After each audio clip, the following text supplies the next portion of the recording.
So if you're single and wondering why, then maybe this can help.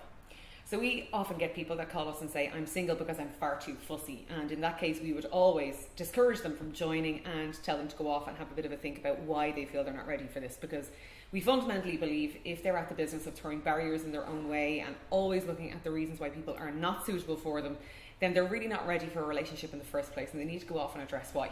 Look, if you admit that you're really fussy, you're admitting that you're, focusing on the negatives about the other person. It's not something that is something to be proud of. So we had one situation whereby a girl was contacted about a guy, and all we got out was his name was Ben, and he's a chemical engineer. She said, absolutely not, straight away. I hate the name Ben, and also I wouldn't want to meet a chemical engineer because I have two friends who are chemical engineers, and I wouldn't be attracted to them. So we said, wow, well, if he was to be as judgmental about your career, Mary, let's say, he would say absolutely not going to meet her because she's an accountant and accountants are boring. We don't think accountants are boring, but all I'm saying, that's what we said to her. She agreed then to reconsider. She met him, they met each other, they had an amazing time, they got married. So if she continued on that path of fussiness, she may not be married right now.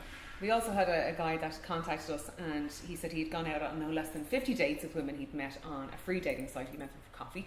And of all of those 50 women that he met, not one of them met his criteria. He didn't find any of them attractive. Now, let's not forget he vetted these women beforehand. He saw photographs of them online and they were fine. And then when he met them, he didn't have any chemistry with them. So you have to ask yourself, what was he throwing in his own way to stop himself from meeting a woman? And it certainly wasn't that they weren't good enough for him. He just didn't want it. I wonder, did any of them want to meet him again? Maybe not.